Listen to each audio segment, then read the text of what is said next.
दर्द भरी जिंदगी का बोझ और नहीं उठा सकती। नहीं, ऐसा मत करो, अपनी जान मत बचाओ दो, उसको। ये गलत है। आज मुझे हर तकलीफ, हर गम से आजादी मिल जाएगी। आज मैं आजाद हो जाऊंगी। नहीं, ऐसा मत करो, सुनो, मत जाओ। मैं आ रही हूँ तेरे पास। नहीं, ऐसा मत करो, खुद की जान मत दो, ये सबसे बड़ा पाप है। पाप और पुण्य कोई मायने नहीं रखते मेरे लिए। अब मैंने फैसला कर लिया है। अरे ऐसा भी क्या दुख है तुम्हें जो तुम अपनी जान देना चाहती हो? मेरे दुख की गहराई सिर्फ वही समझ सकता है जिसने कभी प्यार की गहराई ना पी हो। अरे नीचे आओ प्लीज। और उसी प्यार में धोखा खाया हो। मेरी मौत का जिम्मेदार सिर्फ वही है जिसने मेरा दिल तोड़ा, मुझे धोखा दिया। किसी और की बेवफाई की सजा खुद को क्यों दे रही हो? ताकि मेरे मरने के बाद उसकी जिंदगी सजा बन सके। नहीं। अरे साहब, इस लड़की ने छत का दरवाजा भी अंदर से बंद करके रखा है और कोई तरीका भी नहीं है इसे रोकने का। अरे पर कोई तो रास्ता निकालना पड़ेगा ना।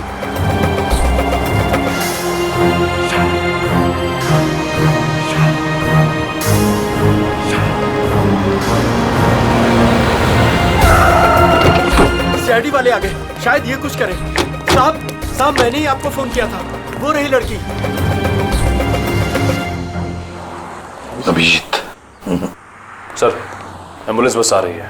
सर, मरने से पहले दो बातें कह रही थी है, शापित ड्रेस और जूही को बचा लो।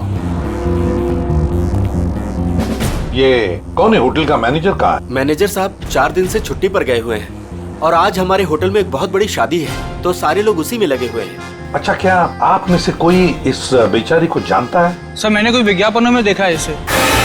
अच्छा, मॉडल थी मतलब। और कुछ जानते हो? सर सुबह में मैंने इसे देखा था, ठीक ठाक थी। एक रेस्टोरेंट में चाय नाश्ता करने बैठी थी सर। ये अकेली थी या इसके साथ कोई और भी था? नहीं सर, इसके साथ और कोई नहीं था। कौन से रेस्टोरेंट देखा था? अरे जॉनी, एक कौन मस्का देना। अभी लाया। बैठिए सर, बैठिए। क्या लेंगे आप? नहीं, कुछ खाने पीने नहीं आए, कुछ पूछताछ करने आए। सर, आप इस लड़की की फोटो देखो। इस लड़की ने अभी अभी आत्महत्या कर ली है। इसको पहचानते हो? साहब, ये तो मेहर कुमार है, पर इन्होंने आत्महत्या क्यों कर ली? उसी का पता लगाना है। अच्छा ये बताओ, क्या तुम मेहर को जानते थे? नहीं साहब, कुछ खास तो नहीं जानता उनके बारे में। वो आज सुबह यहाँ आई थी ना नाश्ता करने? Yes ma'am. क्या तुम्हें वो परेशान वगैरह लगी या फिर कुछ? हाँ साहब, जब वो नाश्ता कर रही थी ना तो बहुत रो रही थी। मैं उनके पास गया, मैंने पूछा क्या हुआ, तो मुझे कुछ बताया नहीं उन्होंने। अच्छा, क्या जब वो यहाँ पर बैठी तो उसने किसी को फोन वोन किया या किसी का फोन आया था उसे? नहीं साहब। किसी जूही को जानते हो?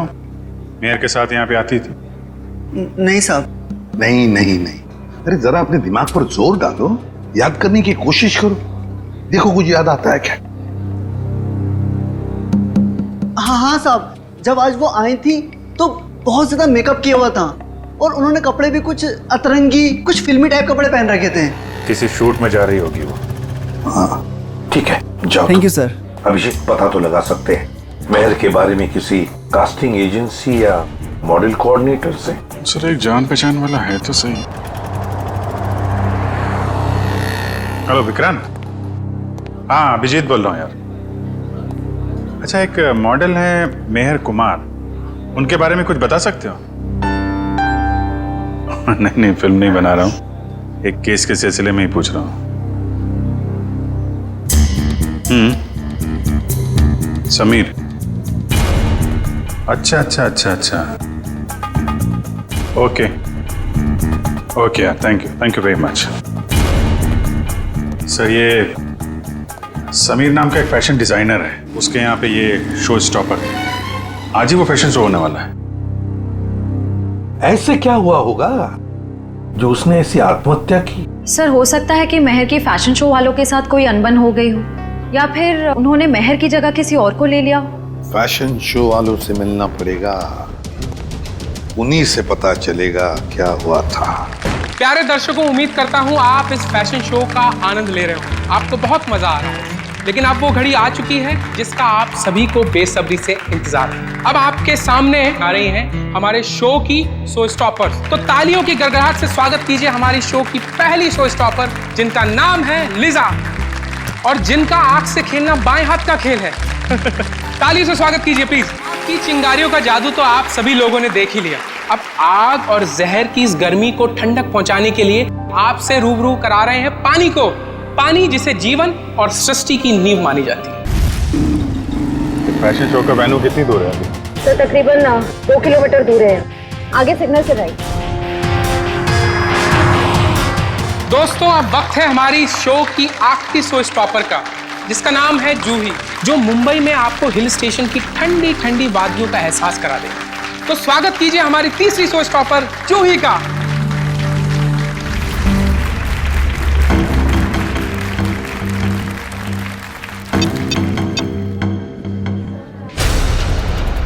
मैक, बॉक्स खोलो। पता नहीं क्यों नहीं खुल रहा सर। मैं पूरी कोशिश कर रहा हूँ सर। क्या मतलब है कि बॉक्स नहीं खुल रहा? तुमने चेक किया था ना ढंग से? ये सब क्या हो रहा है? जूही कहाँ है? उसकी एंट्री थी ना। समीर, एक्चुअली कुछ टेक्निकल प्रॉब्लम हो गई है। इससे पहले कि मेरी नाक कटे जाके कुछ करो। Don't worry, I will check. Don't worry. Excuse me, ये जूही कौन है यहाँ पे? आप लोग? हम सीआईडी से। सीआईडी? हाँ, जूही कहाँ है? सर वो अभी ये नकली बर्फ के बॉक्स में फंस गई थी। और नो यार, इसको खोलो। कैसे खुलता है ये? हम इसे ही खोलेंगे कुछ। ओह माय गॉड, ये इतना ठंडा क्यों है? क्योंकि ये नकली बर्फ नहीं, असली बर्फ है। इसके तोड़ने का कुछ सामान लाओ जल्दी। सर जूही तो जम गई है।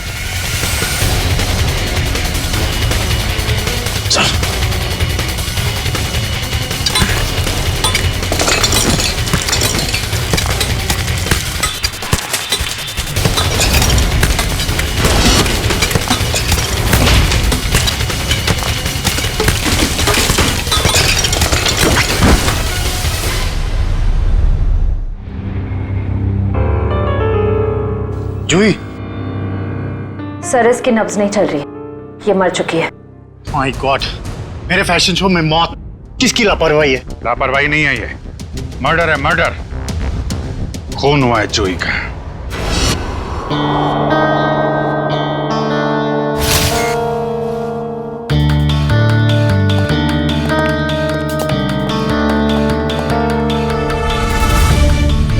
क्या लगता है? शरीर पे तो कोई जख्म नहीं दिख रहा है, ना कोई गोली का निशान और ना ही किसी हथियार का। सर पे भी किसी किस्म का कोई जख्म नहीं है, कलाइयों पर भी कोई निशान नहीं है। मतलब हाथापाई नहीं हुई है? अभिजीत, प्राइमा फेसाई तो ये एस्फिक्सिएशन का ही मामला लगता है। एस्फिक्सिएशन? मतलब इसकी मौत बर्फ में जमने की वजह से हुई है? फिलहाल तो यही लगता है, बाकी तो पोस्टमार्टम के बाद ही पता चलेगा। अच्छा, कितना टाइम लगता होगा आदमी को बर्फ में जमने में? यार कम से कम 4-5 घंटे तो लगते हैं। 4-5 घंटे? मतलब 4-5 घंटे से ये गायब होगी और किसी ने इस तरफ ध्यान भी नहीं दिया। हाँ सर, इसे तो नकली आइस बॉक्स में आना था। किसी ने नकली आइस बॉक्स की जगह असली बर्फ की सीली लगा दी और किसी को पता भी नहीं चला।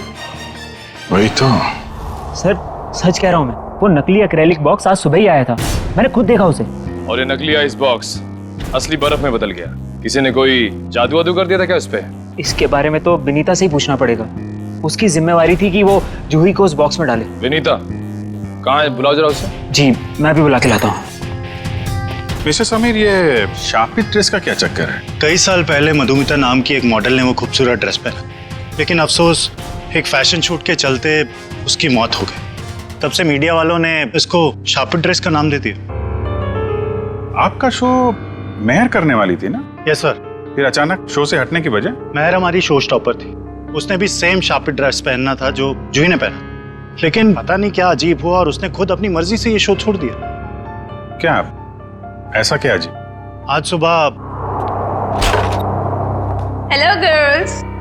ओह हाय महर, आ गई तुम तो नहीं आने वाली थी राइट? हाँ, तुम तो यही चाहोगी ना कि मैं ना आऊं और सारी वाहवाही तुम अकेले ही लूट लो। हो प्लीज, सारी वाहवाही तो आज मुझे ही मिलने वाली है। गायत्री, तुम भी बहुत सीधी हो, इतना भी नहीं जानती कि दर्शक शो देखने तुम दोनों को देखने के लिए नहीं बल्कि मेहर को देखने आते हैं। मेहर, इतना भी मत उड़ो कि किसी दिन मुंह के बल जमीन पर गिरना पड़े। और वैसे भी इतना घमंड अच्छा नहीं होता। बहुत जलन हो रही है जूही। वैसे तुम्हारी जलन की वजह समझ सकती हूँ मैं। वो मशहूर ड्रेस मुझे जो पहनने को मिल रही है। मशहूर? मेहर, वो ड्रेस मशहूर नहीं, शापित। शापित। और ये तुम्हारी बदकिस्मती है कि तुम्हें वो ड्रेस पहनने को मिल रही है। अरे मेहर, तुम अभी तक रेडी नहीं हुई? चल आंटी, शो शुरू होने में भी बहुत वक्त। अरे बिल्कुल वक्त नहीं है, तुम जाओ और चेंज कर लो। तुम्हें मेकअप कराने में भी आधा घंटा लगता है। ओके, मेरी ड्रेस कहाँ है? तुम्हारे चेंजिंग रूम में।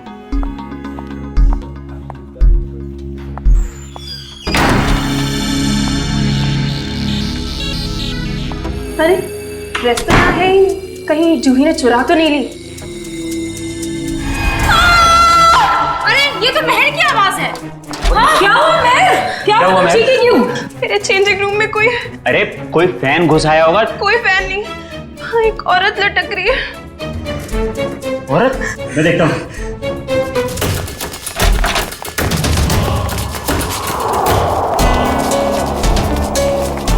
महर ये क्या मजाक है? यहाँ तो कोई भी नहीं है। मैं सच कह रही हूँ आंटी, यहाँ एक औरत लटकी थी।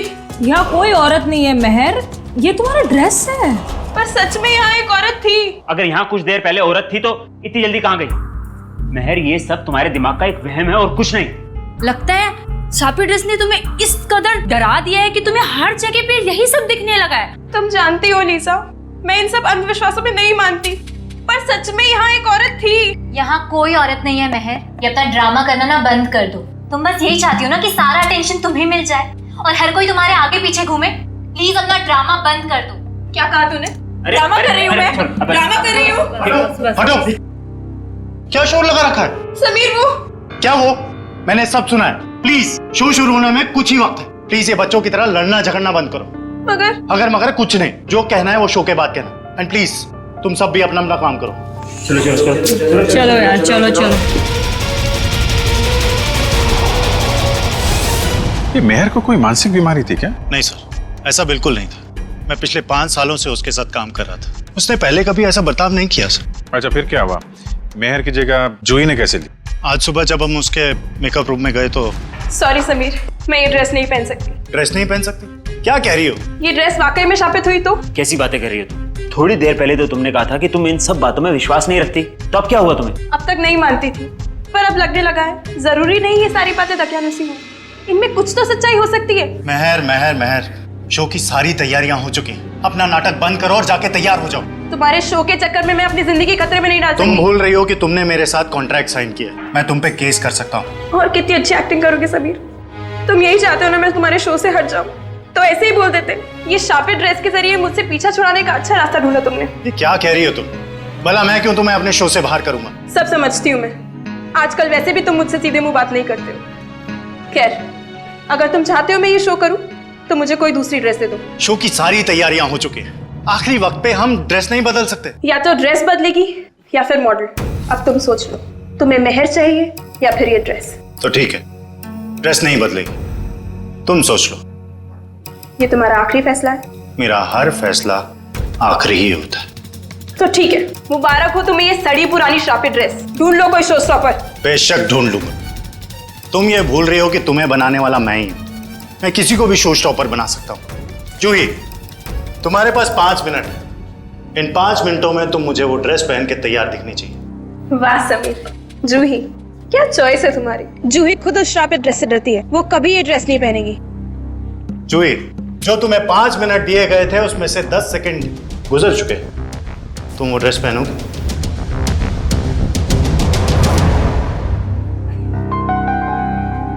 पहनूंगी सर।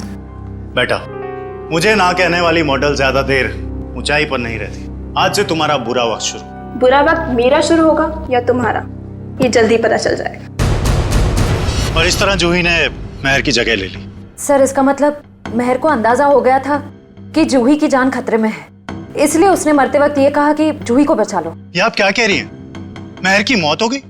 कब? कैसे? मेहर ने आत्महत्या कर ली है, एक बिल्डिंग की छत से कूद के।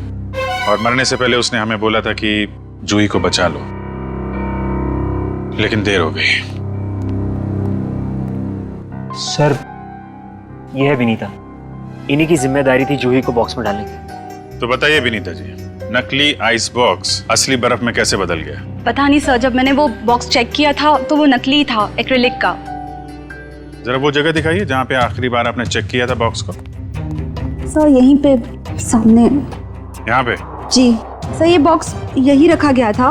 मेरी जिम्मेदारी ये थी कि मैं जूही को बॉक्स के अंदर बिठाऊं और फिर माँ को सिग्नल दूं कि जूही की एंट्री के लिए रेडी हो जाए। तुमने जूही को बॉक्स के अंदर जाते हुए देखा था? नहीं साहब, मैं देख नहीं पाई। नहीं देख पाई मतलब? यही तो काम था ना तुम्हारा। हाँ, जब मैं बॉक्स चेक कर रही थी तभी मुझे किसी ने बाहर बुलाया और मुझे जाना पड़ा। लेकिन फिर मैंने अदिति से कहा कि कुछ देर के लिए वो मेरी ड्यूटी संभाल ले, और फिर 20 मिनट बाद जब मैं वापस आई तो मैंने देखा कि जूही बॉक्स के अंदर जा चुकी थी। तब तुमने बॉक्स चेक किया था? हाँ, मैंने किया था। मुझे थोड़ा ठंडा भी लगा, मानो जैसे कि असली बर्फ रखी हो। अच्छा, इस बारे में तुमने अदिति से पूछा था? मैंने पूछा उससे तो उसने कहा कि एक असली फील लाने के लिए इसे ठंडा किया गया है, और फिर तुरंत ही जूही की एंट्री हो गई और बर्फ भी स्टेज पर चला गया। अदिति कहाँ है? जब से ये हादसा हुआ है वो कहीं दिखाई नहीं दे रही। ओह, मयूर जरा चेक करो अदिति को। Yes sir. क्या काम क्या करती है अदिति यहाँ पे? सर इंटर्न है यहाँ। इंटर्न। अच्छा, जूही की स्टेज पे कितने बजे एंट्री थी? सर ठीक 11:30 बजे। एक आदमी को बर्फ में जमने के लिए कम से कम 4 से 5 घंटे लगते हैं। 4-5 घंटे से जूही गायब थी और किसी ने ध्यान नहीं दिया। नहीं सर, जूही इतने वक्त से गायब नहीं थी। शो से पहले तो उसने मेकअप कराया था। क्या? निखिल, जरा मेकअप मैन से पता करो। सर जूही का मेकअप 10:30 बजे हुआ। उनकी एंट्री के 1 घंटे पहले 11 बजे तक मेकअप खत्म करने के बाद वो यहाँ से चली गई थी सर। पक्की बात है? तुमसे कोई गलती तो नहीं हो रही है? नहीं सर, मुझे अच्छे से याद है। अच्छा, तुमने ठीक से देखा था? वो जूही ही थी? हाँ सर, मैं अच्छे से पहचानता हूँ उसे। सच बोल रहे हो? हाँ सर। ठीक है सर मेकअप मैंने बताया कि जूही 11 बजे वहां से मेकअप करा के निकली। क्या 11 बजे?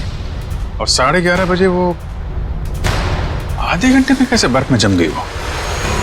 हाँ सर, ये नामुमकिन है। किसी ने पहले जूही को गायब किया, फिर उसे बर्फ में जमाया, फिर उसकी लाश को बर्फ की सीलिंग में फिट किया। सर ये सब आधे घंटे में नहीं हो सकता। हाँ मयूर, क्या पता चला? कुछ नहीं सर। इतना तो तय इन सबके पीछे अदिति का हाथ है। इतना बड़ा एक्रेलिक बॉक्स यहाँ से गायब किया गया और बर्फ की सिल्ली यहाँ लाई गई। जो कुछ भी हुआ है यहीं इसी एरिया में हुआ है। जरा ध्यान से चेक करो इस एरिया को।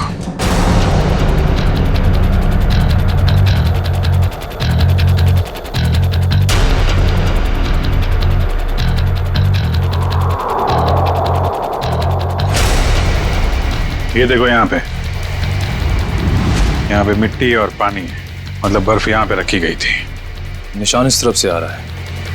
ऐसा लगता है बर्फ इस तरफ से घसीट कर लाई गई है। देखते हैं कहाँ पे ले जाती है इनमें निशान। प्रॉप रूम, तो इस प्रॉपर्टी रूम से लाई गई है वो बर्फ यहाँ पे रखी हुई थी। कहीं अदिति यहीं तो नहीं छुपी हुई? हो सकता है।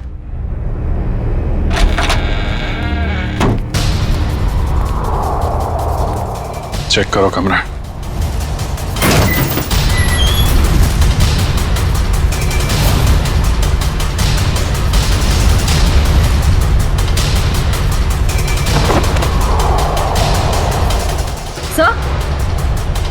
सर ये देखिए,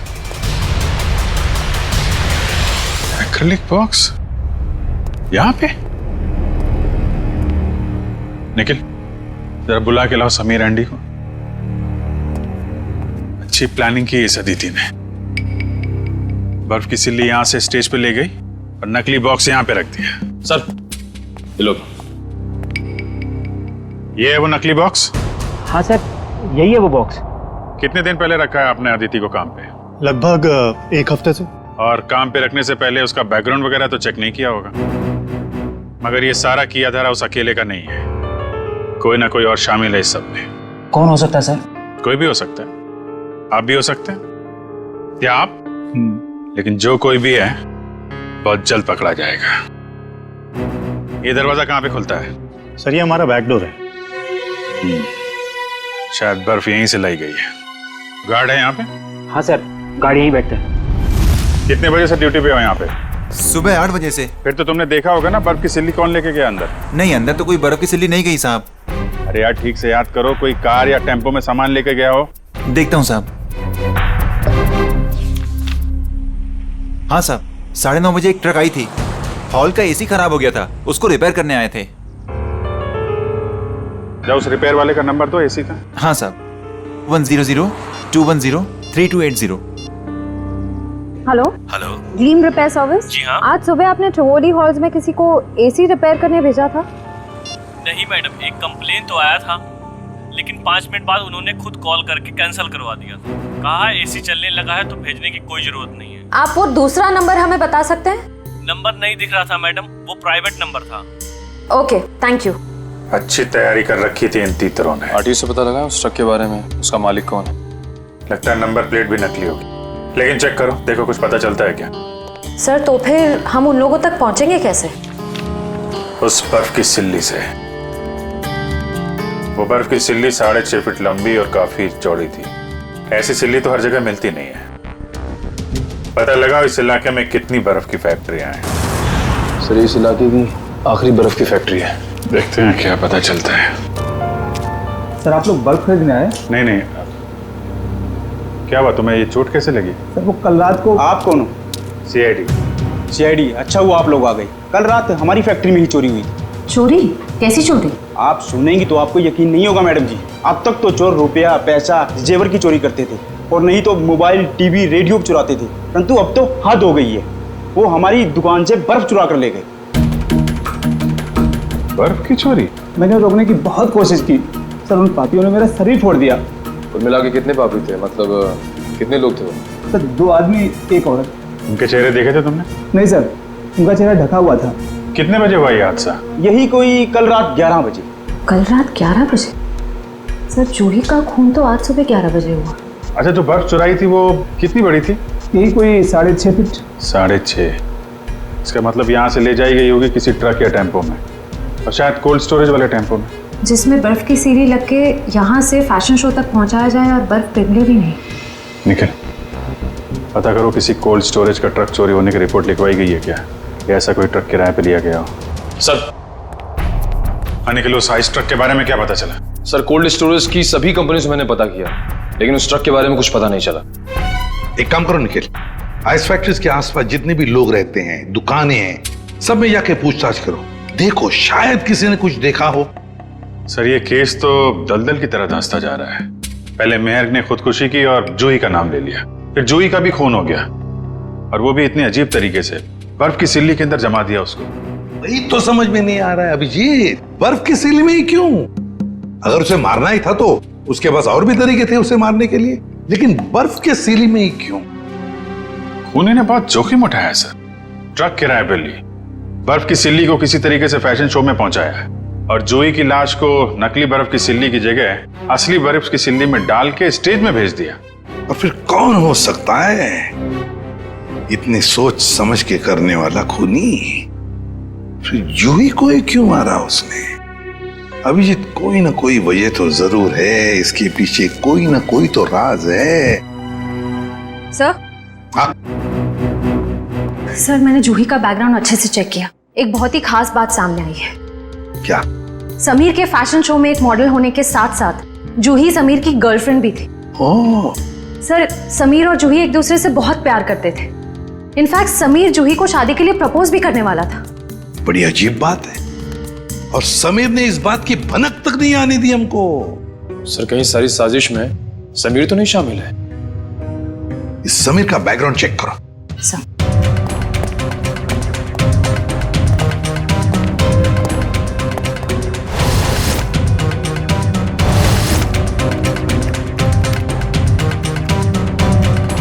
सर समीर के बारे में ये तो बहुत ही इंटरेस्टिंग बात पता चली। नताशा नाम की लड़की की लाश मिली थी कोल्ड स्टोरेज फैक्ट्री में 5 साल पहले। नताशा नाम के लड़की की मौत की इंफॉर्मेशन समीर के बैकग्राउंड में क्यों? क्योंकि सर नताशा भी समीर की गर्लफ्रेंड थी। नताशा भी समीर की गर्लफ्रेंड थी? सर नताशा भी समीर की गर्लफ्रेंड और जूही भी। सर कहीं समीर ने तो नहीं दोनों को मार दिया? पुलिस को यही शक था, पर अदालत में कुछ साबित नहीं हो पाया। नताशा का देखो बैकग्राउंड जरा, देखो कुछ डिटेल्स है क्या?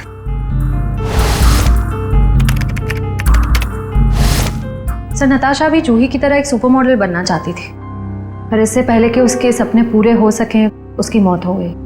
और कुछ इंफॉर्मेशन है क्या? देखो। नताशा की एक बहन है शीतल। शीतल?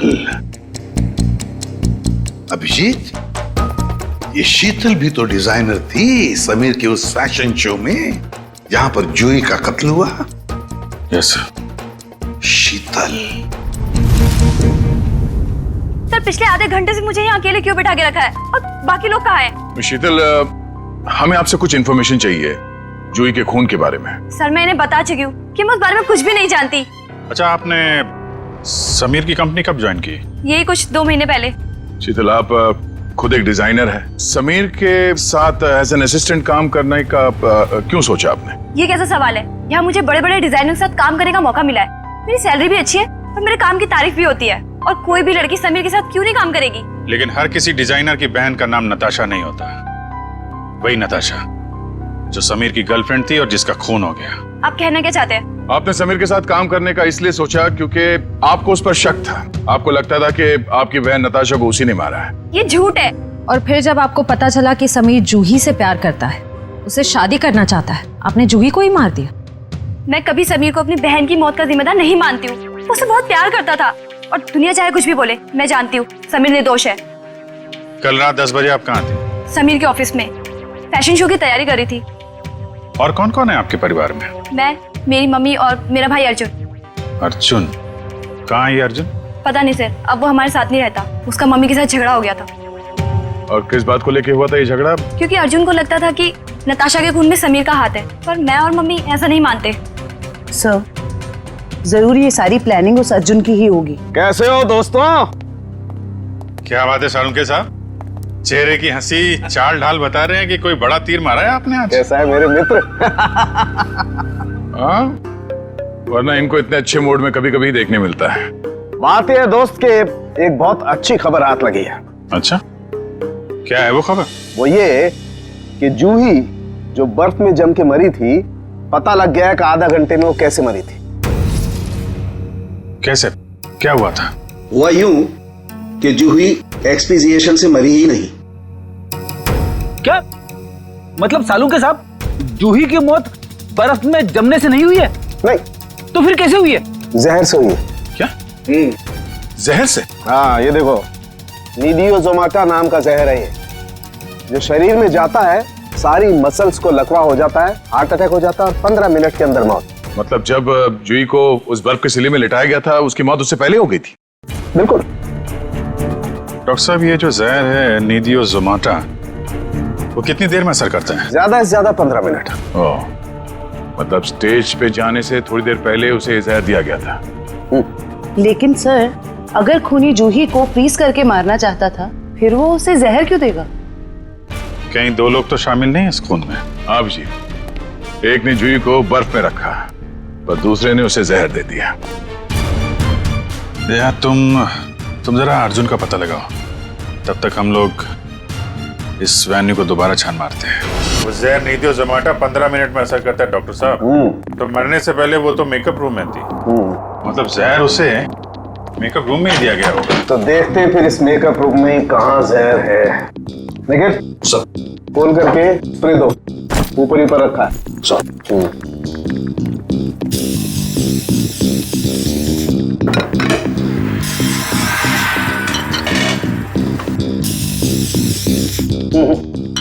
खाने पीने की चीज में तो किसी में भी जहर नहीं है। सर, तो फिर मेकअप के सामान में? हाँ, हो सकता है, बिल्कुल, यू राइट।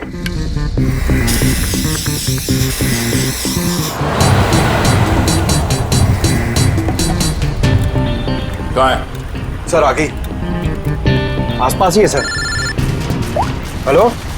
हाँ मम्मी, मैं जरा प्लेन में, मैं लैंड करके आपको फोन करता हूँ। ओके। सॉरी सर, वो खाना वाना खाए कि नहीं पूछ रही थी तो। नहीं यार, मेकअप के लिए किसी सामान में जहर नहीं। सर, शायद इसमें।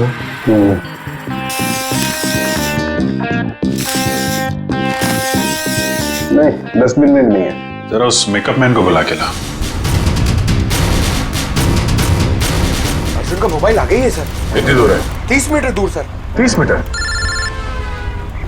Hello, ready sir? अरे नहीं नहीं, आप घर पे आराम करो। हाँ, मैं अकेले पकड़ लूंगा उसको। हाँ सॉरी सर, वो रेडी सर भी ना। जूही का मेकअप तुमने किया था ना? जी सर। कितना टाइम लगा था उसके मेकअप में? ये कोई 1.5 घंटा सर। और इस दौरान इस कमरे में कोई जूही से मिलने आया था क्या? नहीं सर, कोई नहीं आया। अच्छा, क्या क्या लगाया था तुमने जूही के मेकअप में? सर लाइनर, काजल और ये सब चीजें सर जो आपके सामने पड़ी है, सारी चीजें इस्तेमाल होती हैं सर। मेकअप के इस सामान में जहर नहीं है। कुछ और भी लगाया था इसके अलावा? हाँ, ये सर बॉडी पेंट सर। ये बॉडी पेंट तो ये यहाँ क्यों नहीं है, तुम्हारे पास क्यों है? सर ये जूही का पर्सनल है, इसलिए शो पे रखना पड़ता है। ओके ठीक है, जा। डॉक्टर साहब, अब ये आखिरी बॉल बची है, देखिए विकेट मिलता है कि नहीं। इस आखिरी बॉल को भी टेस्ट कर ही लेते हैं। सर यहीं पर है सर। यहीं पर? यहीं आसपास है, यहीं पर बीप हो रहा है सर।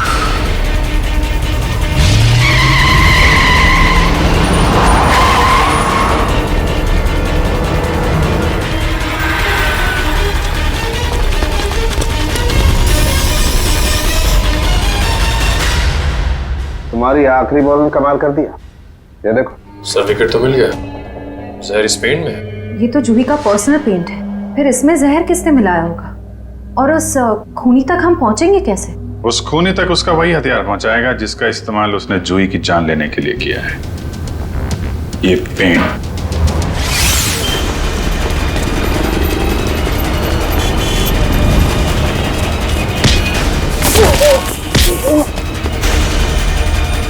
इतना आसान नहीं होता सीआईडी से बचना, समझे?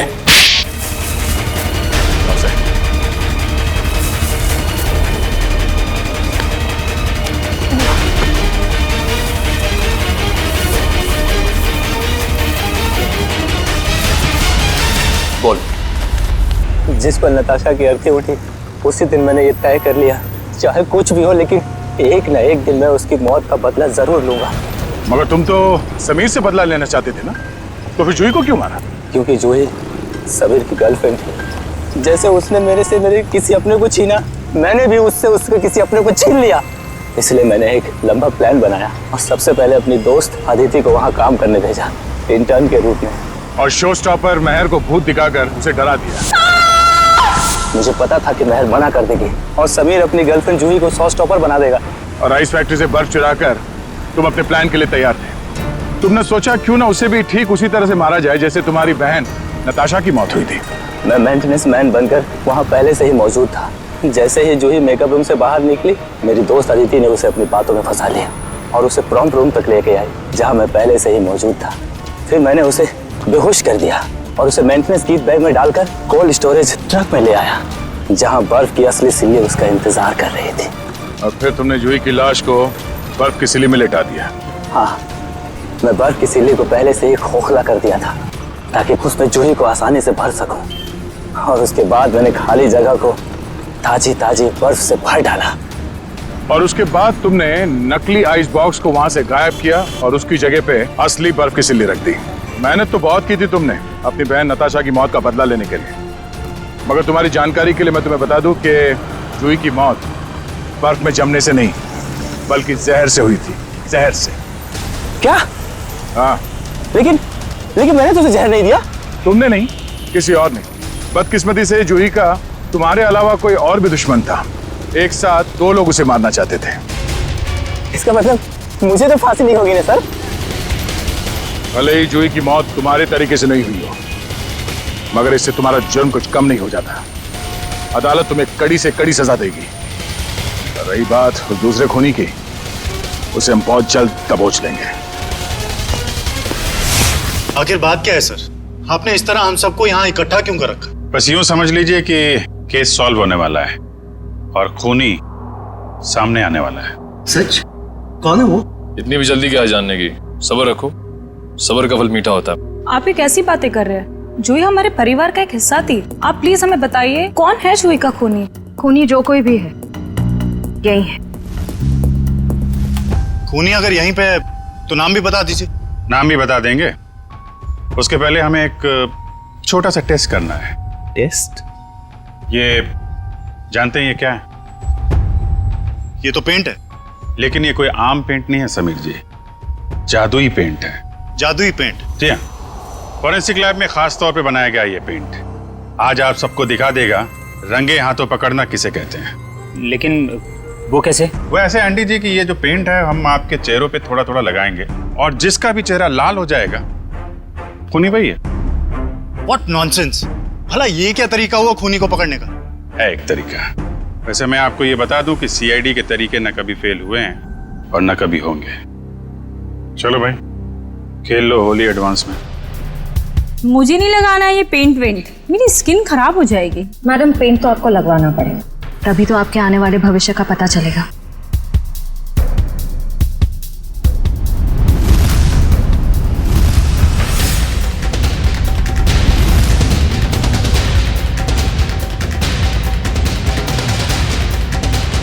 सर मैं जरा बाथरूम होकर आता हूँ।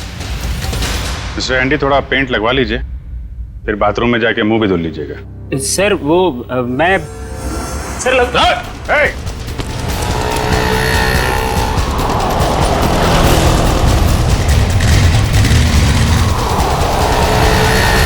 एक काम करो, इसको चारों तरफ से घेरो।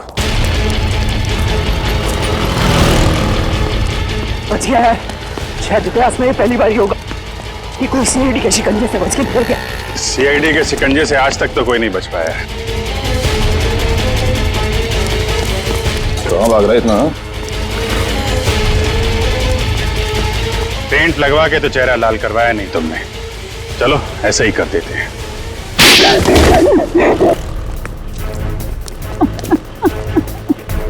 मैंने ही मारा जूही को, मैंने उसके बॉडी पेंट में जहर मिलाया था। मगर क्यों? क्योंकि वो मेरा राज जान गई थी। कैसा राज? मैं सब इसी की कंपनी में घोटाला करता था, महंगे और इम्पोर्टेंट मेकअप के सामान को खरीद करता था नकली और चीप सामान से, और उसके सामान को बाहर मार्केट में बेचता था, यहाँ तक कि उसके डिजाइन भी चुराता था। जिस थाली में खाते थे उसी में छेद है? सब कुछ ठीक जा रहा था, लेकिन एक दिन जूही के आगे मेरा भांडा फूट गया। मैंने उसे पैसे का भी लालच दिया, लेकिन नहीं, उसने मेरी एक भी नहीं सुनी। तो समीर से प्यार करती थी, उसने बोला कि शो के बाद वो समीर को सब कुछ बता देगी। मैंने उसे मार डाला। मगर वो पेंट तो पहले मेहर पे इस्तेमाल होने वाला था। हाँ, मैंने पहले दूसरे पेंट में जहर मिलाया था, लेकिन जब मुझे पता चला कि शो स्टॉपर अभी जूही होने वाली है तो मैंने उसके नए पेंट में भी जहर मिला दिया। इससे जूही मर गई। मैंने सोचा कि सारा शक मेकअप मैन पे जाएगा, मुझ पे कोई शक भी नहीं करेगा। बेवकूफी थी तुम्हारी ऐसा सोचना। पैसों की लालच में इतना नीचे गिर गया कि चोरी की, खून तक का डाला। अब फांसी के इंतजार में जरा ठंडे दिमाग से सोचना, पैसों की चमक कहीं ज्यादा महंगी तो नहीं पड़ गई तुम्हें।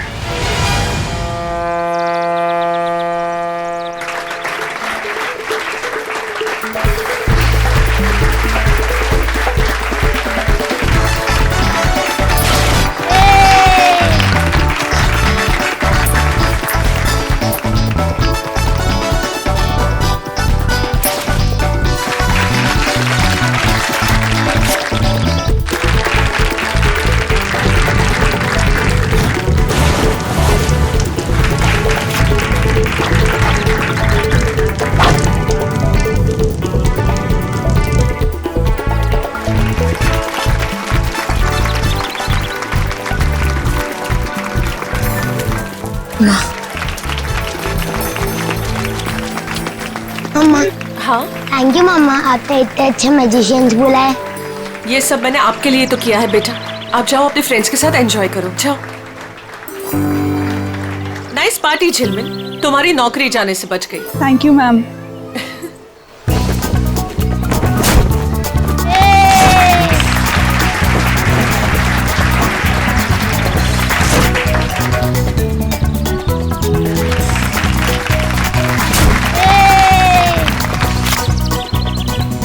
हम यहाँ सिर्फ बबलू की वजह से आए हैं। हाँ मालूम है। वैसे भी स्माया का चेहरा कौन देखना चाहता है, मुझे तो बिल्कुल ही पसंद नहीं है ये।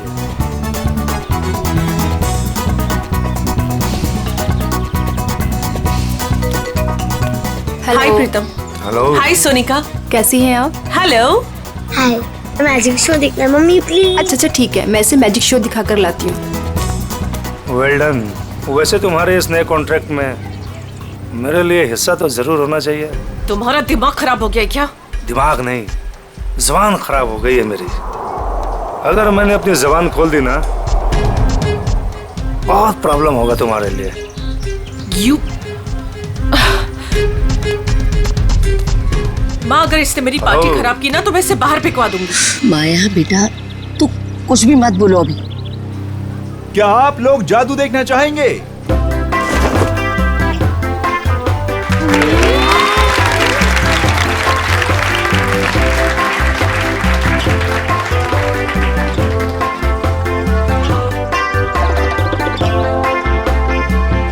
अब मैं आप लोगों को सच में यहां जादू दिखाने वाला हूं।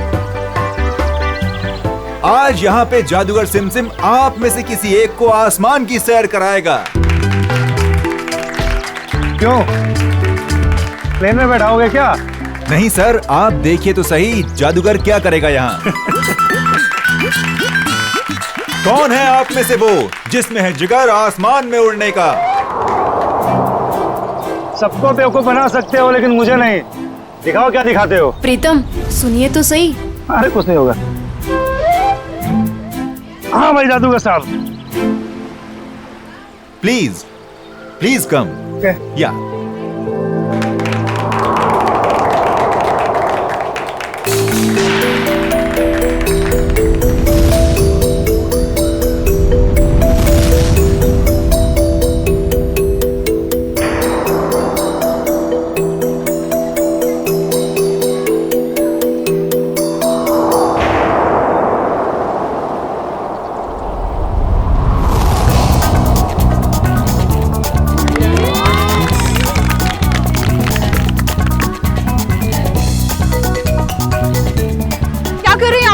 नीचे उतारिए इनको। प्रीतम नीचे आइए।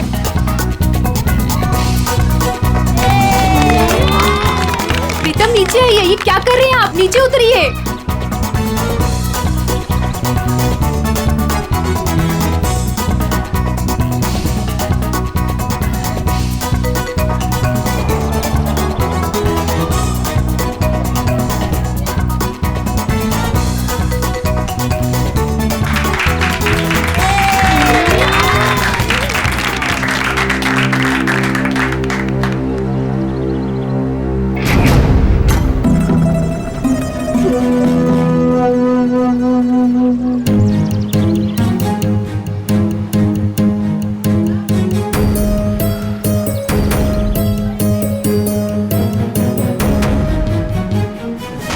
ये नीचे क्यों नहीं आ रहा है?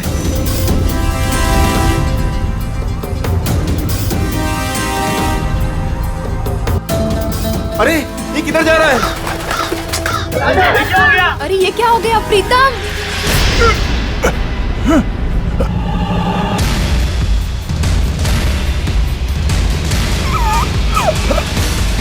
प्रीतम ये कहाँ जा रहे हो? प्रीतम प्लीज नीचे आओ। प्रीतम आप लोग कुछ कीजिए ना प्लीज, आप लोग कुछ कीजिए। माया कुछ करो ना प्लीज, देखो वो कहाँ जा रहे हैं। प्लीज कोई कुछ करो ना, उनको नीचे उतारो। प्रीतम माया प्लीज कुछ करो ना, किसी को कुछ बोलो ना। हाँ मैं कुछ करती हूँ। सोनिका तुम चिंता मत करो, वो आ जाएगा। प्रीतम प्लीज नीचे आओ। प्रीतम प्लीज कुछ करो ना माया। आंटी प्लीज कुछ कीजिए। प्रीतम सोनिका संभालो। प्रीतम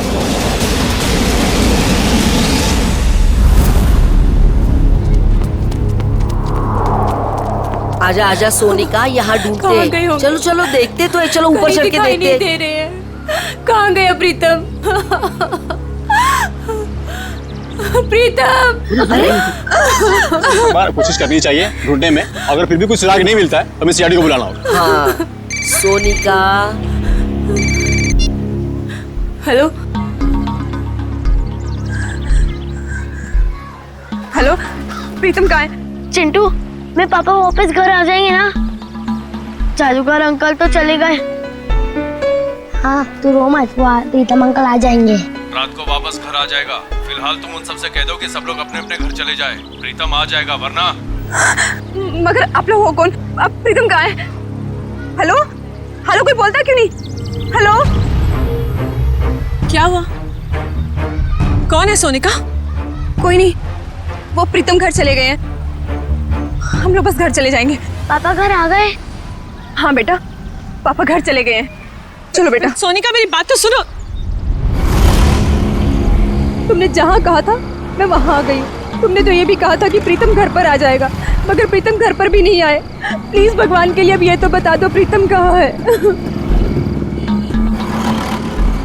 ठीक है।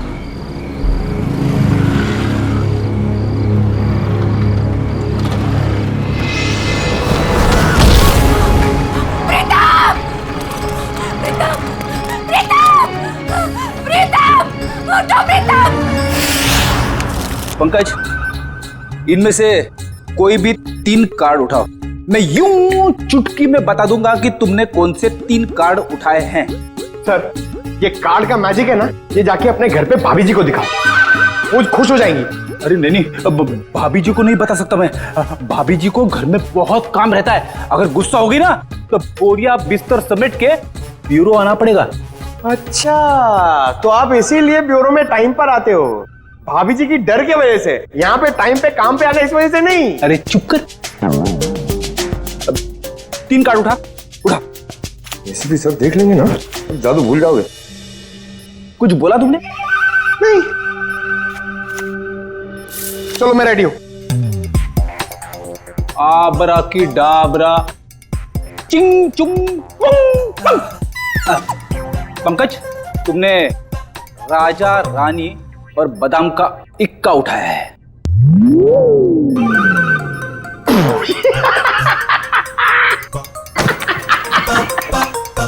फेल हो गया मैजिक, फेल हो गया आपका। क्या कोई जूनियर स्टैंडर्ड के बच्चे से सीखा है क्या मैजिक? क्या बात है, किस बात पे इतना हंस रहे हो?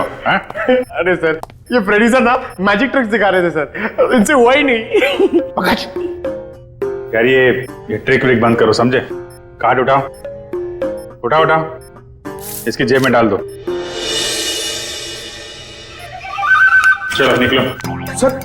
सर मैंने कुछ नहीं किया सर, ये कार्ड्स मेरे नहीं सर, ये फ्रेडी सर के हैं। ये सीनियर होके मेरी ऐसी रैगिंग करते रहते सर, देखो ना। तुम्हारे कार्ड्स हैं? ठीक है, फिर वापस कर दो इसको। क्या हुआ? सर कार्ड्स मेरे पास नहीं है। अबे क्या बात कर रहा है? अभी तो तेरे जेब में डाले थे मैंने। नहीं सर, मेरी जेब खाली है। अरे कार्ड्स डाले नहीं होंगे इसकी जेब में तुमने? अरे सर, आपके सामने डाले थे। नहीं डाले, तुम्हारी जेब में ही है। अरे इधर चेक करो ना।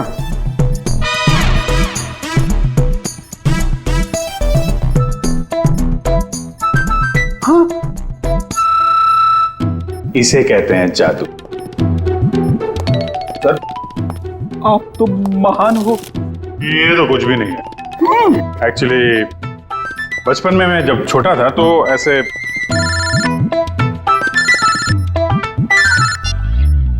हेलो,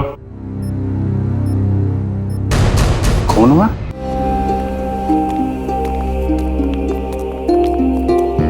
संभल के, बहुत सारे जूतों के निशान हैं, वहां दूर तक जा रहे हैं।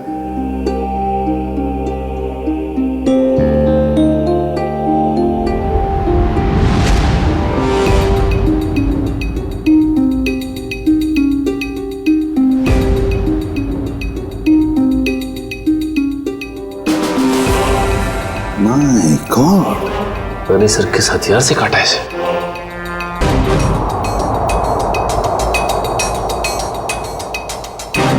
इसके शरीर पर कहीं कोई चोट या घाव का निशान तो है नहीं।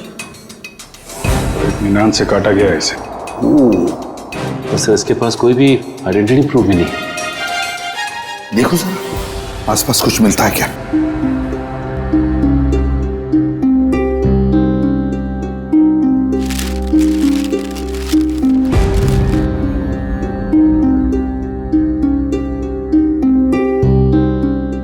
लाश वहां पे और खून यहाँ पे, बड़े अजीब तरीके से बिखरा हुआ है सर। हाँ, यहाँ से यहाँ अलग तरीके से है, ये यहाँ पे बिल्कुल अलग तरीके से पैटर्न है। जूतों के निशानों से पता चल जाएगा कितने लोग थे।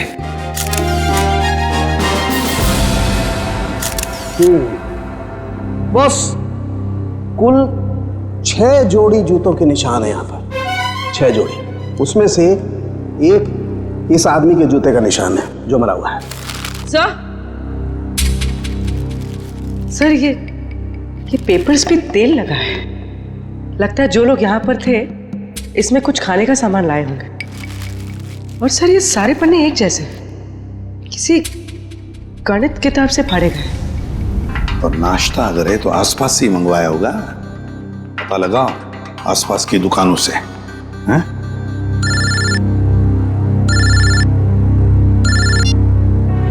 हेलो, हाँ बोल रहे हैं? क्या?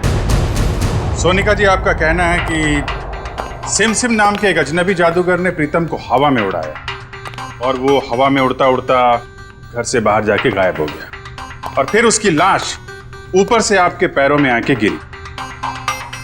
जी बिल्कुल सही। और इन सब की जिम्मेदार ये माया है। सोनिका जी, माया जी कोई जादूगरनी नहीं है, ये तो आपके सामने ही थी ना। देखिए ना सर, ये कैसी बहकी बहकी बातें कर रही है।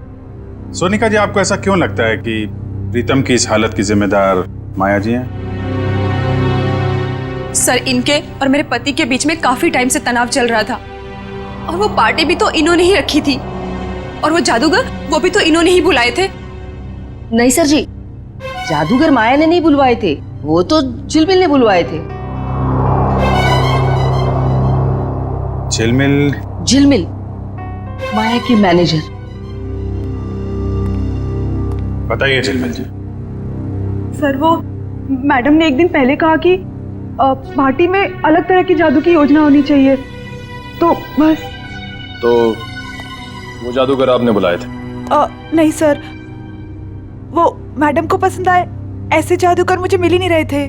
और इसी दौरान मुझे सिम जादूगर के मैनेजर का सामने से फोन आया। उन्होंने मुझे कुछ वीडियो लिंक्स भेजी, मुझे वो पसंद आई तो मैंने उन्हें काम पे रख लिया। वो जादूगर के मैनेजर का आपको फोन आया? जी। उन्हें कैसे पता कि आप जादूगर ढूंढ रहे हैं? पता नहीं सर। ये सब हो जाने के बाद आपने दोबारा फोन ट्राई किया? सर, मैंने काफी बार ट्राई किया, लेकिन वो नंबर बार बार नॉट रीचेबल आ रहा था। और जिस नंबर से मुझे फोन आया था मैंने भी उस पर ट्राई किया, मगर वो भी नहीं लग रहा था।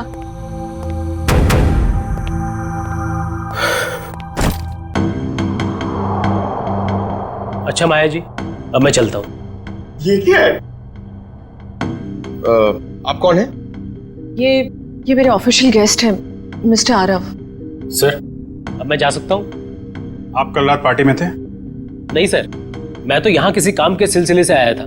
कल खंडाला में मेरा एक इवेंट है, बस अब मेरा जाना बहुत जरूरी है। ठीक है, अगर आप पार्टी में नहीं थे तो आप जा सकते हैं। Thank you sir. माया, कल तुम्हारा आना बहुत जरूरी है। श्योर। नमस्कार आंटी जी। नमस्ते। सोनिका जी, जिस नंबर से आपको फोन आया था वो नंबर आप हमें दे दीजिए। और झिलमिल, तुम उन जादूगरों के जितने भी फोटो और वीडियोस और फोन नंबर्स हैं सब हमें दो।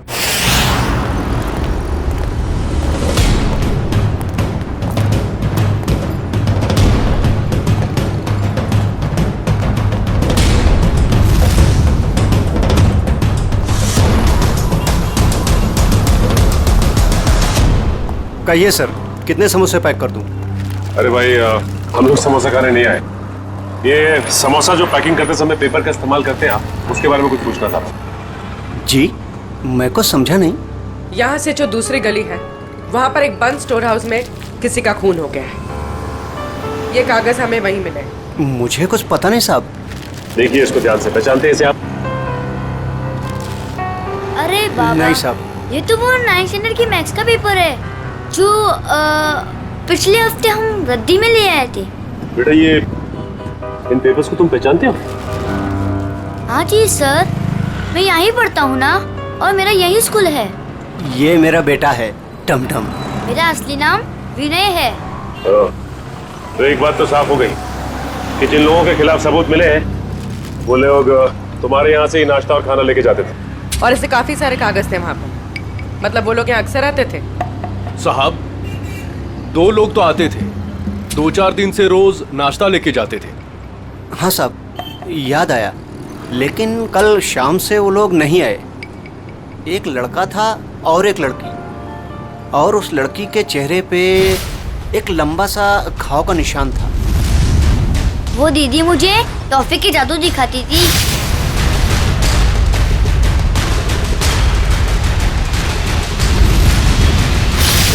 और वो जो टी शर्ट वाला लड़का साथ में आता था, वो एक समोसे के 2 समोसे करके टमटम को दिखाता था। सर मतलब ये 2 लोग उन 5 लोगों में शामिल हैं जो वेयरहाउस से गायब हुए हैं। हो सकता है। और ये लोग जादू भी दिखा रहे हैं। और अजीब बात तो यह है कि प्रीतम के खून में भी जादूगरों का हाथ, और वेयरहाउस वाले खून में भी जादू। तो देखो आपको हमारे लिए स्केच बनाने होंगे, उस लड़की के और लड़के के।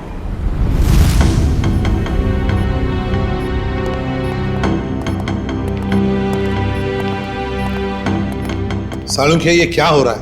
हैं? कैसा पेंटिंग बना रहे तुम? सर ये तो किसी पपेट का स्केच लगता है। नहीं पूर्वी, पपेट नहीं है। जादू दिखाते वक्त इस प्रीतम को इसी तरह से हवा में उठाया गया था, इन ड्रोन्स के जरिए। ये देखो, इसके हाथों पर ये निशान,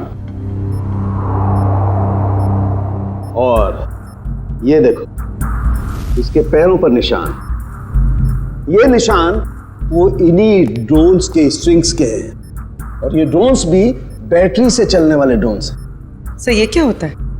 टेक्निकल भाषा में ड्रोन को हम कहते हैं मानव रहित विमान, अनमैन्ड एयरक्राफ्ट। दरअसल हर ड्रोन अपने आप में एक रोबोट होता है, उड़ता हुआ रोबोट, फ्लाइंग रोबोट। तो ये जादू था उन जादूगरों का। लोग उड़ती हुई बॉडी को देखने में हैरान थे, लेकिन इस बॉडी के तार जुड़े हुए थे उस ड्रोन से जो आसमान से आए थे। काफी ऊपर थे, इसलिए किसी को दिखाई नहीं पड़ा। पर सर ये बॉडी, इसकी मौत की वजह तो जादू नहीं।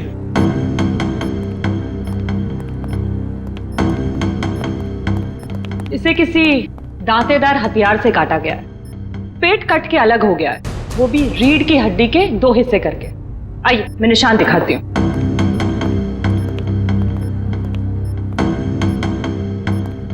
ये देखिए, इसकी स्किन ठीक से नहीं कटी है, स्मूथ नहीं है, खुरदुरे तरीके से काटी गई है। और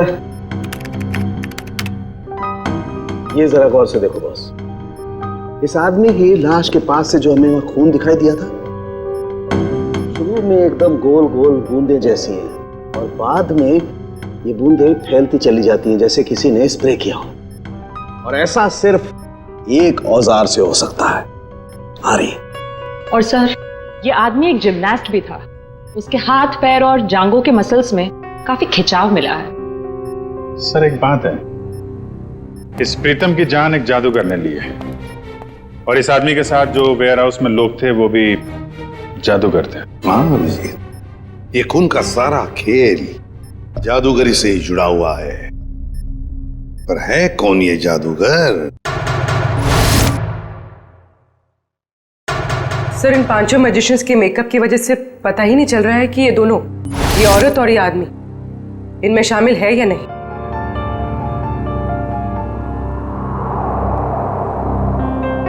पूर्वी, ऊपर से 2 नंबर पे जो औरत है ना मैजिशियंस में, वो, और नीचे की ये 2 फोटोग्राफ्स है उसमें ये औरत, इन दोनों के फोटोग्राफ्स जूम करो। अभिजीत देखो, दोनों के चेहरे पर ऐसे स्कार है, जख्म का निशान है। नाक से लेकर बाएं गाल पे इसके है, और ये इस फोटो में भी ये निशान उभरा हुआ, मेकअप से दबा नहीं है। सर इसका मतलब माया के घर पे और वेयर हाउस में दोनों ही जगह यही लड़की थी। हाँ, और बाकी के चारों का भी पता चल जाएगा जैसे उनका ये मेकअप उतर जाएगा ना वैसे। सर ये रोहित है, ग्राफिक एक्सपर्ट। रोहित, इन 5 फोटोग्राफ के मेकअप उतार दोगे और इनका असली चेहरा सामने आ जाएगा? जी सर, पर मुझे थोड़ा टाइम लगेगा। चलो शुरू हो जाओ।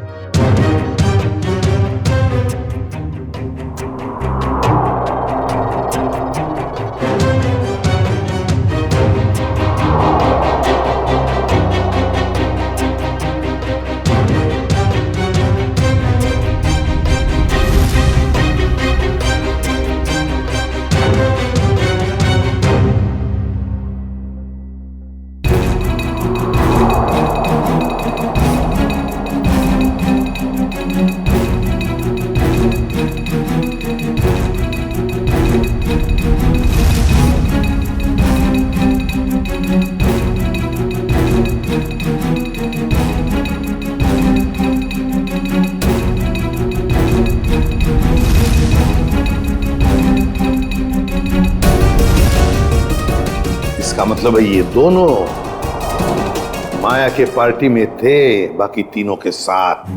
सर ये सब वेयर हाउस में भी होंगे? हाँ, हो सकता है। सर इनके चेहरे तो सामने आ गए, मगर हम इन तक पहुंचेंगे कैसे? प्रीतम की बीवी सोनिका को जितने भी नंबर से फोन आए थे वो सारे के सारे नंबर चेक करो अच्छी तरह से, पता चल जाएगा। और शहर में ऑर्डर जारी करो कि जब तक हम ना कहें शहर में ना कोई पार्टी होगी ना कोई मैजिक शो होगा। प्यारे बच्चों और पेरेंट्स, आज हम सबके लिए बहुत बड़ा खुशी का दिन है। हर साल की तरह इस साल भी हमारी स्कूल में एनुअल चैरिटी इवेंट्स होने जा रहा है और हमेशा की तरह इस साल भी हमारे बीच मौजूद है हमारे trustee mister Aarav. Big hands for him.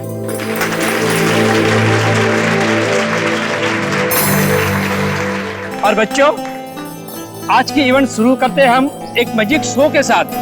बड़े ही काबिल जादूगर अपने खेलों से हमारा मनोरंजन करेंगे।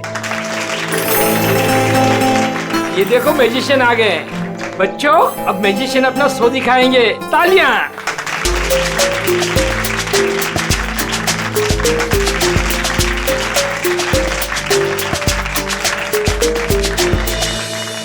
प्रिंसिपल सर, अगर आज कोई बड़ा मैजिक एक्ट होगा ना तो उसमें मैं हिस्सा लूंगा। अरे जरूर, इससे तो बच्चे को प्रेरणा मिलेगी। बच्चों, शांति बनाए रखो। मैं हूँ विशाखा और आज हमारी टीम आपके सामने जादू के कुछ ऐसे किरदार दिखाएगी जो आपने ना कभी देखे होंगे ना कभी सुने होंगे।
जादू का सबसे बड़े खेल का, और वह खेल है इंडिया का सबसे बड़ा जाना माना रस्सी वाला खेल।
सब लोग जो जादू देखने जा रहे हो ना, वो सचमुच में एक बहुत बड़ा अजूबा है।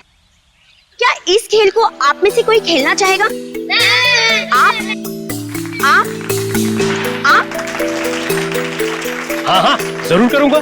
जी सर, प्लीज आइए।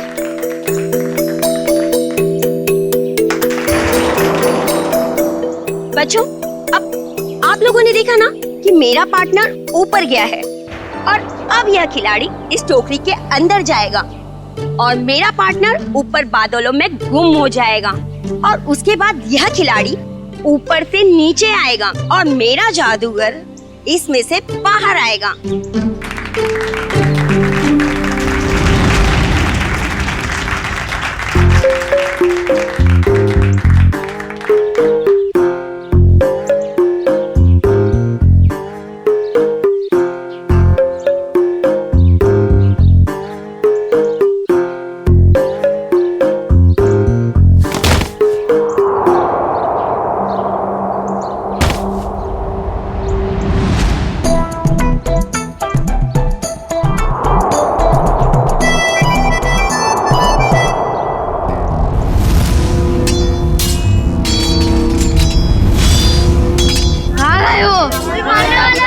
मुझे मत मारो मुझे, बचाओ। मत बच्चों। कोई तो बचाओ।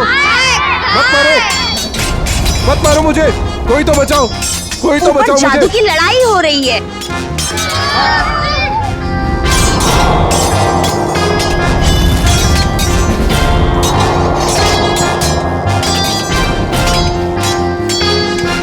कुछ नहीं हुआ है बच्चों, शांत रहो, ये जादू है बस, और कुछ नहीं है।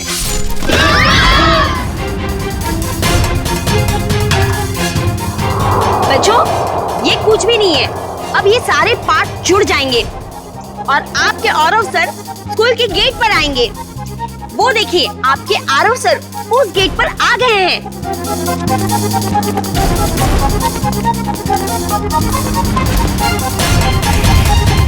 अरे यहाँ तो कोई नहीं है, चलो जाके जादूगर से पूछते हैं।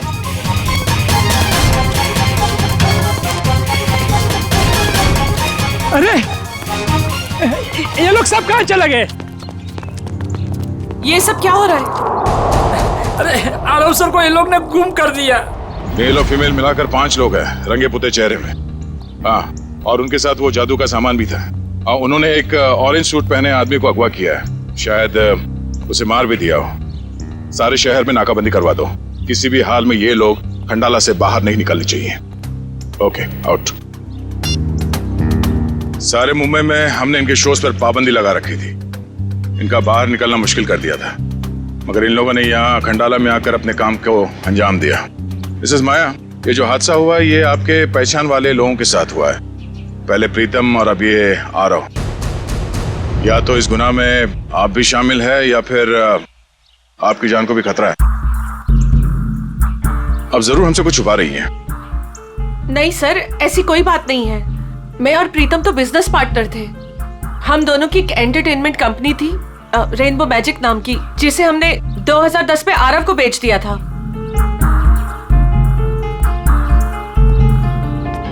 इस माया के मायाजाल की सच्चाई जानने के लिए हमें इसके अतीत में जाना होगा। इसकी कंपनी और पार्टनरशिप की कहानी क्या है ये पता लगाना पड़ेगा।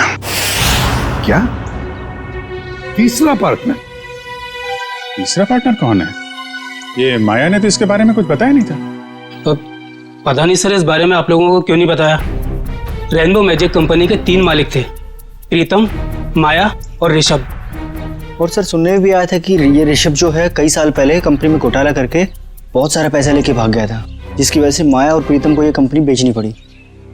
ऋषभ, अभिजीत, माया ने इतनी बड़ी बात हमसे छुपाई क्यों? इस ऋषभ के बारे में हमें कुछ भी क्यों नहीं बताया? ऋषभ, ये ऋषभ रहता कहाँ है?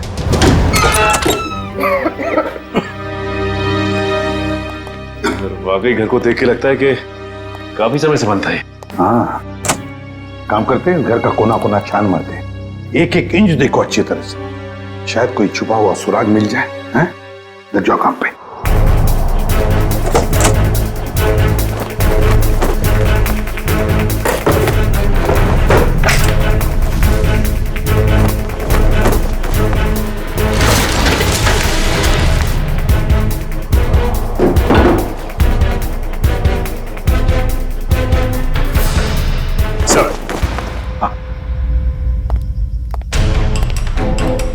ये देखिए सर, उन 5 मैजिशियंस की फोटो जिनकी हमें तलाश है, और ये 6वां जिसकी बॉडी हमें मिली थी।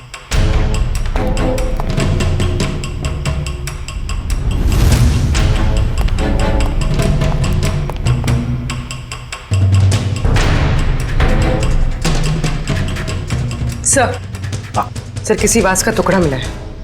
वास का टुकड़ा? और बाकी हिस्सा कहाँ है? बाकी हिस्सा नहीं मिला। कहीं इस वास से तो कुछ नहीं किया ऋषभ को?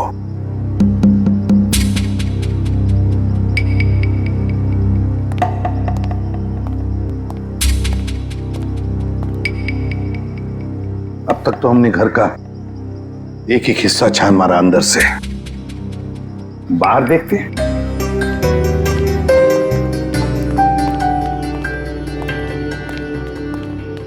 देखो सर, देखो आसपास कुछ मिलता है क्या?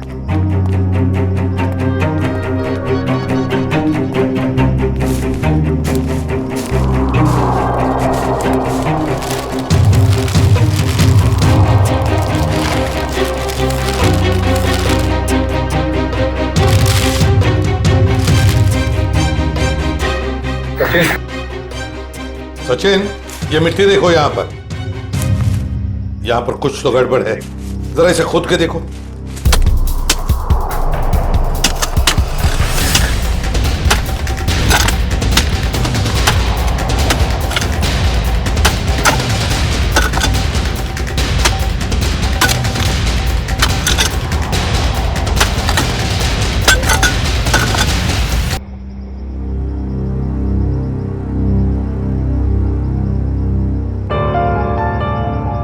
ये तो बिल्कुल वैसी घड़ी है जैसी ऋषभ ने फोटो में पहनी थी सर।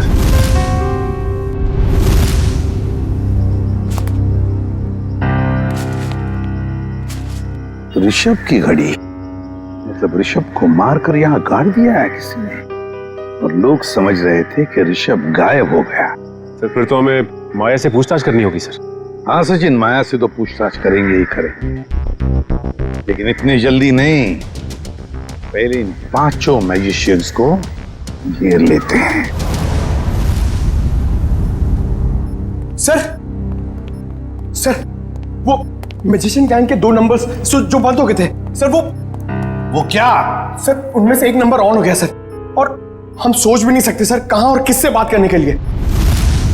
चिंटू बेटा, आप ये सैंडविच खा लो या मैं खाऊं? अगर आप दिल से मना करोगे ना तो खाऊंगा। बिल्कुल नहीं, दूध तो आपको पीना ही पड़ेगा। दूध नहीं पियोगे तो स्ट्रॉन्ग कैसे बनोगे? बड़ा होना है ना जल्दी जल्दी। ये क्या है? क्या हुआ बेटा? कुछ नहीं माँ। ठीक है, चलो बेटा फिनिश करो। ये किसका नंबर है? हेलो। अपने चेहरे के हाव भाव बदले बिना अपने माँ और बेटे से कहो कि मैं किसी जरूरी काम से बाहर जा रही हूँ, और हमसे आकर रेखा विला पे मिलो। और ये पूछने से पहले कि मैं कौन हूँ, ये जान लो कि सीआईडी को पता चला हो या ना पता चला हो कि तुमने क्या किया है ऋषभ के साथ, मगर हमें सब पता है। और अगर तुम चाहती हो कि चिंटू सही सलामत रहे तो हमसे मिलकर हिसाब पूरा कर लो।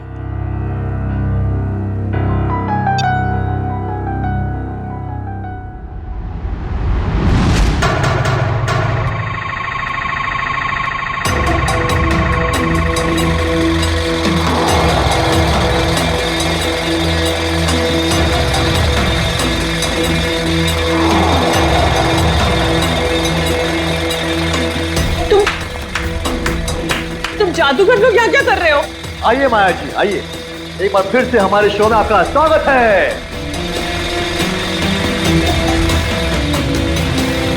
ये शो हमने खास तौर पे आप ही के लिए प्लान किया हुआ है। देखिए,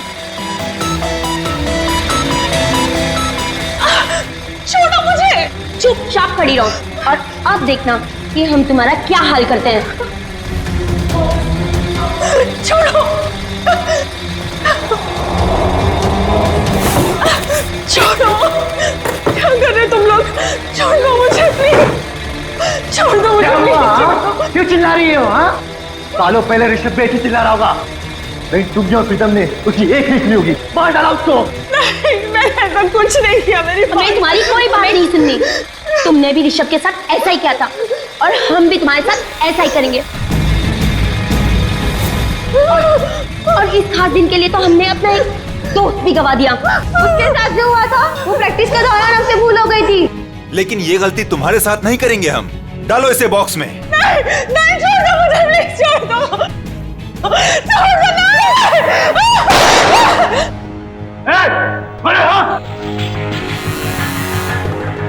आप छोड़ दो उसे। ये लोग मुझे मारना चाहते हैं माँ। माया माया बिल्कुल मत डरो, ये लोग तुम्हारा कुछ नहीं बिगाड़ सकते।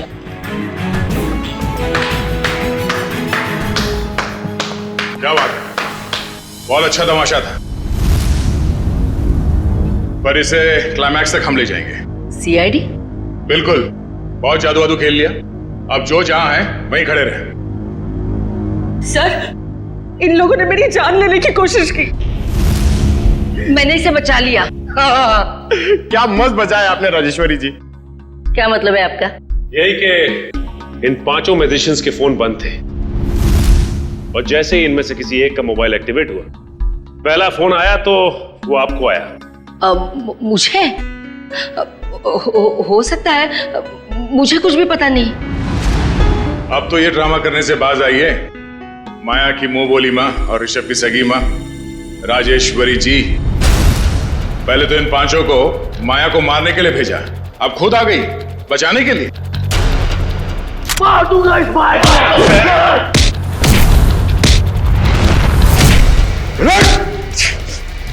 हमसे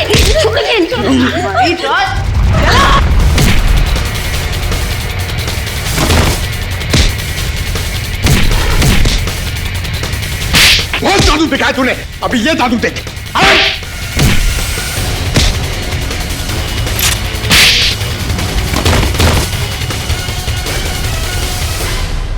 अपने पेशे का गलत इस्तेमाल किया है और लोगों का खून किया तुम लोगों ने, अपने पेशे को बदनाम किया। अब जेल में खेलना चक्की पीसने का खेल। राजेश्वरी जी, आप तो माया के घर में उसके साथ ही रह रही थी और वहीं पर प्लान भी कर रही थी 5 मैजिशियंस को लेकर अपने बेटे ऋषभ की मौत का बदला लेने के लिए। वाह, क्यों ना करती मैं ये सब, कहिए ना क्यों नहीं करती। इस माया और प्रीतम ने दोनों ने मिलकर मुझे और सारी दुनिया को धोखे में रखा। मेरे बेटे को धोखेबाज मुजरिम और भगोड़ा कहा और तो और मुझे भी इस बात का भरोसा दिला दिया। आपको कानून का सहारा लेना चाहिए था, कानून सजा देता इनको, लेकिन आपने खुद कानून को हाथ में ले लिया। सर, आपका कानून सबूत मांगता है और मेरे पास कोई सबूत नहीं था। सबूत ना होने पर इस माया और प्रीतम को कानून छोड़ देता, इसलिए मैंने इनके साथ ही आरव को मारने का भी प्लान कर दिया ताकि कोई सबूत ही ना रहे। और माया, तुमने क्यों मारा ऋषभ को? सर, मैंने ऋषभ को नहीं मारा है। उस दिन हालात ही कुछ ऐसे थे। हम घाटे में हैं और मैं कर्ज में। तुम्हारी जिद की वजह से मैं और माया मुसीबत और झेलने वाले नहीं है। कंपनी बिकेगी, अब तो कुछ नहीं कहेगा, समझा? तू मुझे समझाएगा क्या करना चाहिए क्या नहीं? हाँ? अगर तू मेरे रास्ते में आएगा ना, मैं तुझे छोड़ूंगा नहीं। मुझे मारेगा तू? मुझे तेरी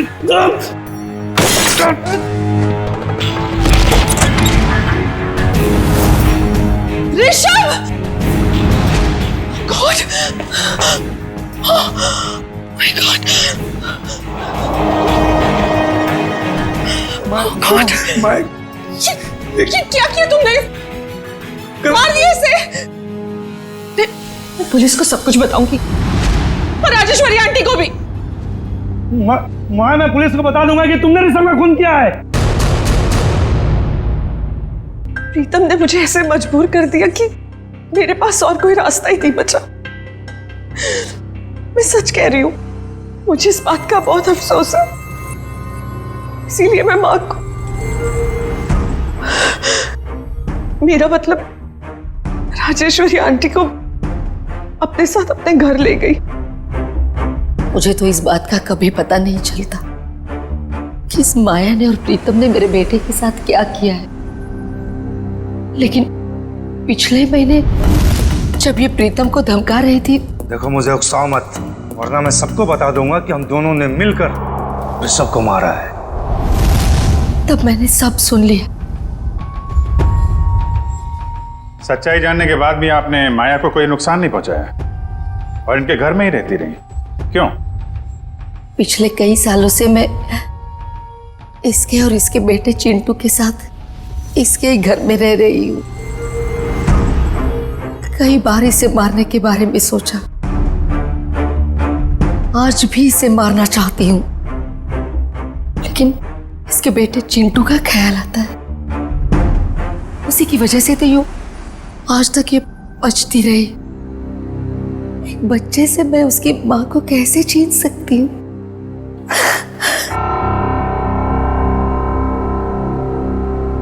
राजेश्वरी जी, आपने अपना बेटा खो दिया, इसका दुख हम समझ सकते हैं, लेकिन इसका मतलब ये नहीं कि अपने बेटे की मौत का बदला आप 2 लोगों की जानें लेकर पूरा करो। नहीं। और माया, तुमने एक मुजरिम का साथ दिया, प्रीतम का साथ दिया। कानून तुम दोनों को कभी माफ नहीं करेगा। कड़ी से कड़ी सजा होगी तुम दोनों को। इस तरह के और भी एपिसोड देखने के लिए हमारे चैनल को सब्सक्राइब करें और बेल आइकन दबाना ना भूलें।